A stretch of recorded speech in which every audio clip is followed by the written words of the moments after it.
Greetings. This is the Grumpy Old Slan, and today we're going to take a look at the August 1925 issue of Weird Tales. Looking at the table of contents, we see we have 17 stories, 2 poems, and 1 article by Seabury Quinn. So let's get right into it. Now, the first story is Black Medicine by Arthur J. Burks. It's also the cover story, and I'm just going to mention it without commenting. And it's followed by The Oldest Story in the World by Murray Leinster. This is Leinster's first appearance in the pages of Weird Tales, and he would go on to write some classic science fiction. In fact, his story, First Contact, put a name to an entire subgenre of science fiction. This is not that kind of story. It concerns someone in a cafe who's approached by a stranger who asks him to drink something else and that he will even pay for that drink. And the reason he doesn't want the narrator to drink his chosen drink is because it has grenadine in it and so is red. And this man believes red is a terrible color. And he goes on to present what he calls the oldest story in the world, which clearly can't be that old since there are references to countries and societies that are fairly recent, and it concerns a man who will steal rubies from a Raja. He will then fall on some hard luck and try to bargain these rubies for a passage back to civilization. Unfortunately for him, the jewel trader who is approached for this recognizes the rubies as fakes that he had sold to this Raja. The reason they're fakes is because the Raja could not afford real rubies. The man will be captured and tortured using drops of red water that will drip slowly on his head, driving him mad. I was a little bit disappointed in this story. Leinster has written so many good stories, but I guess people do have to start somewhere, and sometimes early efforts aren't as good as later ones. It's followed by The Bearded Men by Adam Hall Shirk. The protagonist of this story is down on his luck to the point where he's on a bridge considering leaping off of it when he's approached by a man who tells him all is not lost and who will ask him to join this group called the Bearded Men. One of their characteristics is they all wear fake beards and the women wear masks, so presumably no one knows who anyone else is. And the leader of this group will sometimes send the members of this group under hypnosis to kill people he believes deserve death.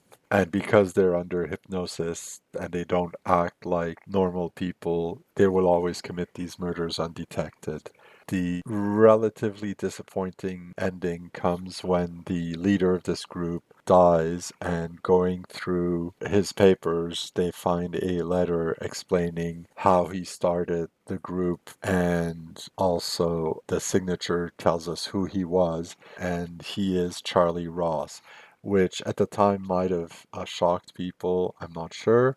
For anyone not in the know, I had to look this up. Charlie Ross was one of the first kidnapped children that made the news in a big way in the late 1800s, so like 30, 40 years before this story was published, and therefore he'd be a grown man in 1925. This fell flat, but perhaps back then it was a name that was known to most people. It's followed by In the Forest of Villefère by Robert E. Howard. I've done a reading of this and I'll put a link up. I quite enjoyed this story. Still not the kind of thing we expect from Howard. I think he might still be looking for his niche. I found it was quite a good tale. At the end of which we also have a short poem by Frank Belknap Long entitled Stallions of the Moon, which again I will link to a reading of. These are followed by The Man Who Laughed by B.W. Sliney. This is the story of a man condemned to death for murdering someone. He did so out of jealousy. believing his wife had an affair with the man he killed, and now he's on death row. He does make plans to get his revenge, convincing the wardens that before his last day, he wants to see his wife, arranging things so that the guard would be distracted, allowing him to take his revenge on her. After which he starts to laugh maniacally, and nothing will stop him from laughing up until the moment his time has come. This story didn't do much for me. Nothing supernatural, just a rather unpleasant protagonist going to his well-deserved doom. Next is The Purple Cincture by H. Thompson Rich. In this story, a man who is hiking in the mountains will find a skeleton, or at least part of one. It's got a hand and a foot and the head missing, which during his investigation he will find nearby. And he will also find some papers. And reading them, we find the story of a man who is insanely jealous of his wife and will plot to kill the man he believes she has an affair with, but do so in a way that wouldn't inculpate him. He discovers a rather deadly disease in a species of spiders. If a spider is affected by it, it dies within a few weeks. A limb will start to turn yellow until the purple cincture of the title appears, and the limb then falls off. And then another one does, and then the same thing happens to the head, upon which the spider dies. And he will arrange for the spider to bite the man he wants to kill. Since it takes a few weeks for the first limb to fall off, and then the second one, and then the head, the man who goes on a hike essentially disappears, and no one knows where he is. Our protagonist decides to go looking for him more to ensure himself that his plan has worked than anything else. After a mishap, he does come across a rotting hand and then a foot, as well as some papers, which seem to be the diary of his victim, describing the symptoms. And it turns out that his victim hasn't yet died, sees him, and this is when the man finds out that what he was jealous of was all in his mind. However, in the process, he is himself contaminated with the disease and doesn't quite dare go back to civilization. While the disease is kind of interesting, I find it doubtful that these exact same symptoms would appear in both a spider and a man. I know the same disease will affect multiple creatures. I've reviewed Rat's Lice in History previously, and it does talk about how typhus and other diseases affect both the lice, the rats, and the humans in different ways, but that all of them are affected by the disease. Just the shorter the length of a generation is, the better the organism is adapted to it. But back to the story, it was so-so. The only clever bit about it I found was that as the murderer is reading the diary of his victim, he suddenly realizes that not quite enough time has passed to kill his victim. And that's when the half-crazed man missing a foot and a hand appears, and they have their final confrontation. It's followed by part two of The White Queen of the Corollans. Part one ended on a cliffhanger as the two female protagonists had apparently disappeared. Now we find out what happened to them before we cut back to our main characters who discovered their disappearance, figure out what happened to them, and go and rescue them. The female character says she does not want to be queen anymore. Clearly, she's fallen in love with the main male protagonist and has decided to go back with him, but before she does, she wants to retrieve her most precious treasure, which turns out to be a Bible and another book, as well as some papers that belong to her father. who it turns out was an explorer who, because of his knowledge, became king of the Corollans. She decides to follow the main protagonist back to America, presumably to a happy ever after. Another very standard adventure tale. Nothing really memorable about it. Nothing painfully bad either. A nice little page turner if you enjoy this kind of tale. It's followed by a short piece called The Jonah by Guy Payne. This is about a ship that's rather down on its luck. Several people are feverish, including the captain. The second mate has already died, leaving the first mate and the bosun to take care of things. Said bosun, by the name of Jim Green, is considered the Jonah of Jonahs, meaning that he will bring bad luck to the ship, which clearly he apparently has.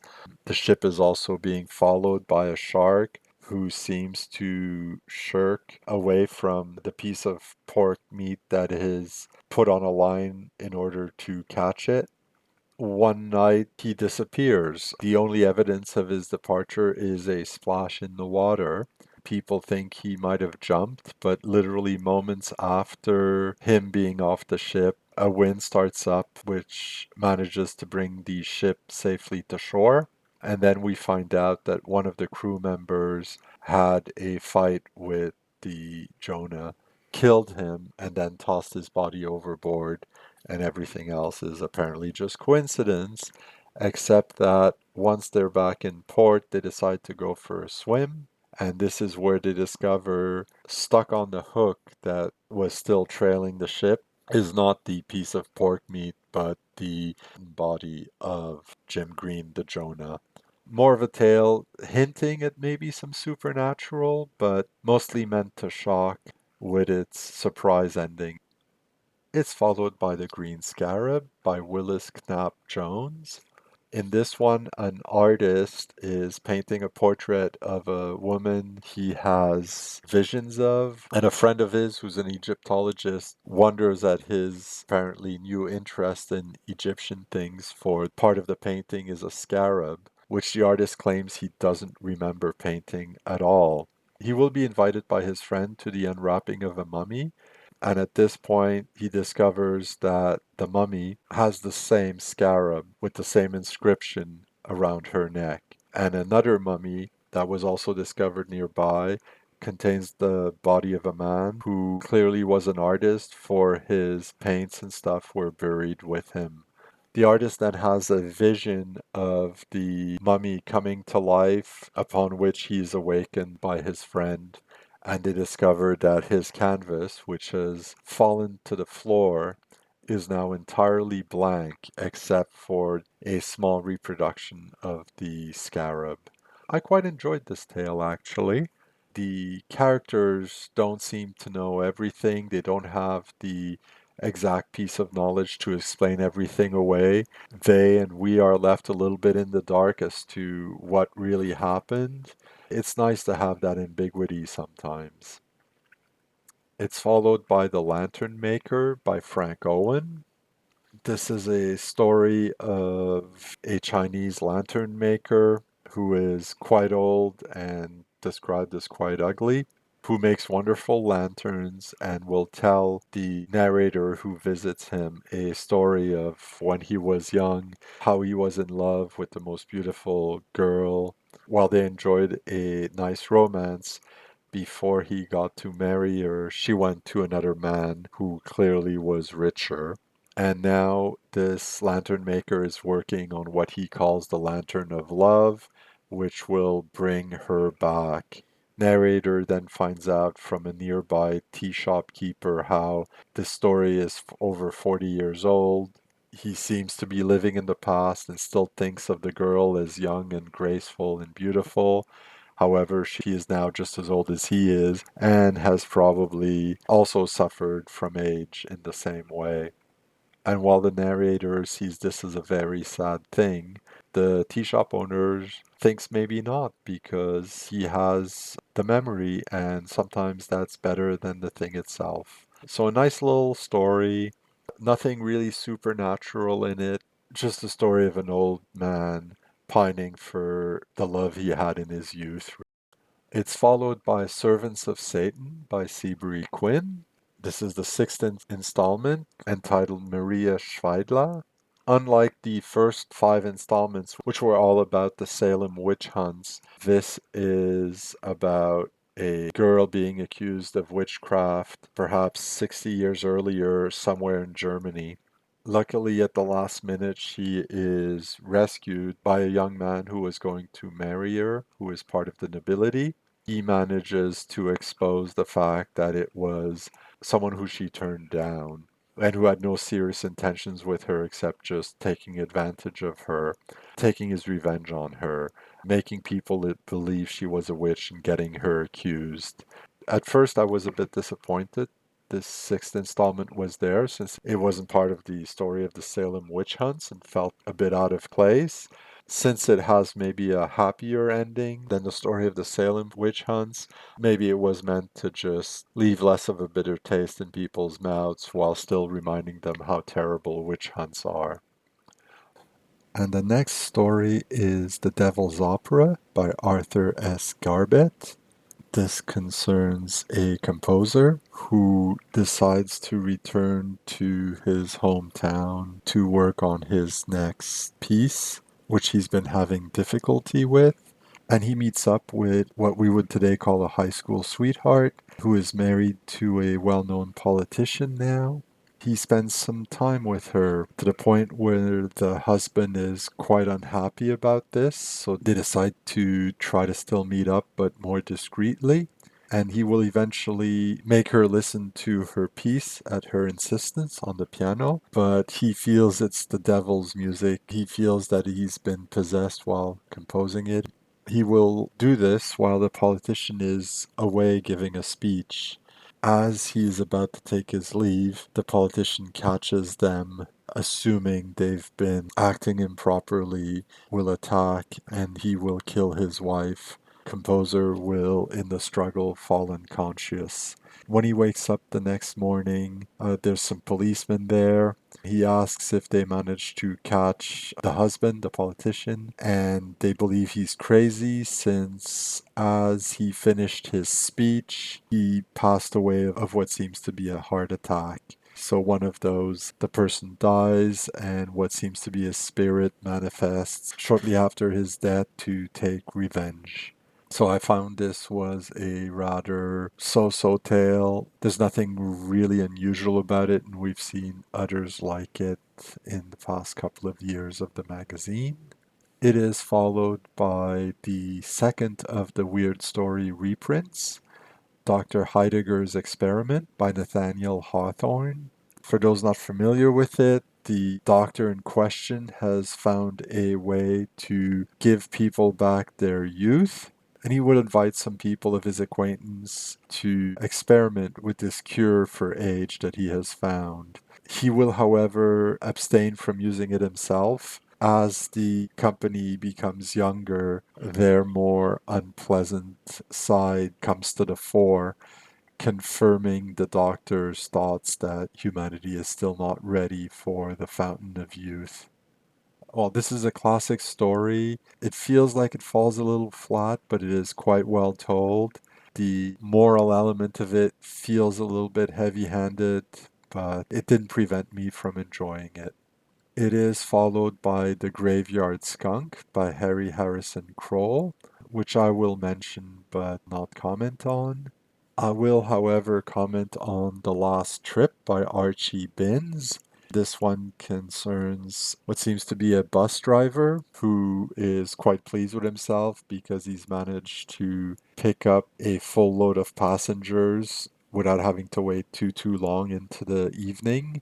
As he drives, people keep asking to get off at various places along the road, and he will let them off even though he feels it's quite odd because there's not even a crossroads. There doesn't seem to be anything there. And the last passenger who is sitting in the cab with him, as they're having a discussion, will reveal that his name is Death, and we will discover that the various passengers were actually the ghosts of people he killed with his careless driving a few years before. basically a story of a comeuppance that is well deserved. The driver is not a very pleasant character. While we see what's going to happen, it's the details we don't know. And at the end of that is La Belle Dame sans Merci by John Keats, the classic poem, with a title I've always loved. Go find it if you haven't read it. This is a very good one. I mean, it's Keats. Do I need to say anything else? And that's followed by The Vulture of Pignon by W.J. Stamper, which again I will just mention but not comment on. Following which is Wolfgang Feck's Criminal by Howard Ellesmere Fuller. This is the story of two artists who keep looking for new ways to express themselves, competing with each other, but also helping each other throughout. And one of them says that the ultimate piece of art will be a portrait of him with a stiletto through his heart, and he will compel his companion to do the deed and paint the painting. However, after the deed is done, some people enter their studio, discover the body, and he will get arrested. This is also when we find out that the surviving artist was also the least successful, both critically and commercially, which adds to the idea that he killed his friend out of jealousy. It was an okay tale. I never get into these stories where artists are looking for art with a capital A at the price of everything else. I feel art is intertwined with life and it is not something abstract. It just doesn't fit well with my worldview, I guess. It's followed by The Revenge of Philippe Auguste by Hassan Vauquin and Henri de Crouet. This is a story of a young man who, when he was a child, fell from a tree, causing him to be crippled both physically and mentally, suffering from the effects of that fall all his life.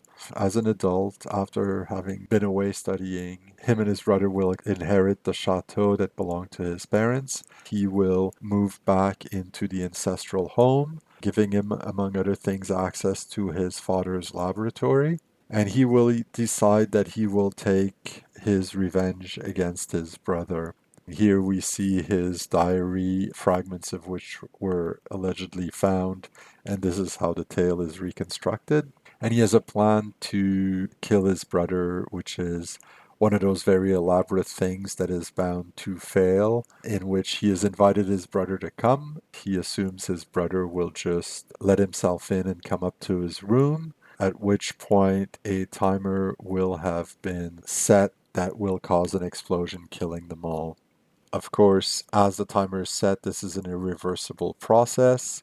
He is half mad with revenge, and he will attack the person entering his room, and upon which the house will explode. As fate would have it, a lot of papers get strewn across the countryside, including his diary, and he will somehow have survived. This is when we also find out that the brother sent a message that he could make it and that he was sending a friend of his, a physician, to try to help.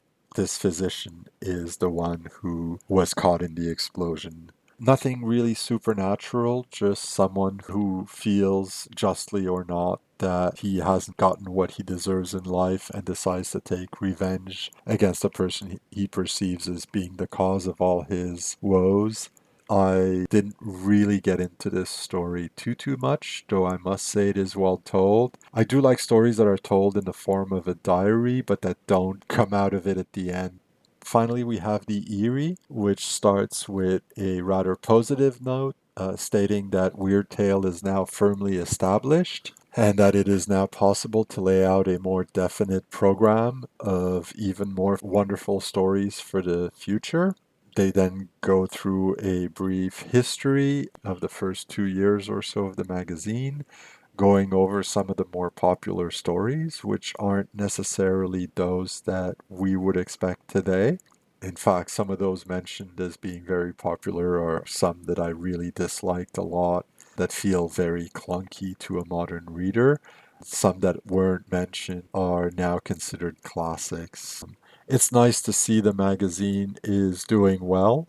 With hindsight, we know it's going to be published for decades to come, but obviously these people didn't know that. And this issue, while it had some stories by new writers to the magazine who became well known names, also had unfortunately some less interesting stories. But it's nice to see Robert E. Howard, Murray Leinster, Frank Belknap Long, and Seabury Quinn being in the pages here. This has been the Grumpy Old Slan, looking at the August 1925 issue of Weird Tales.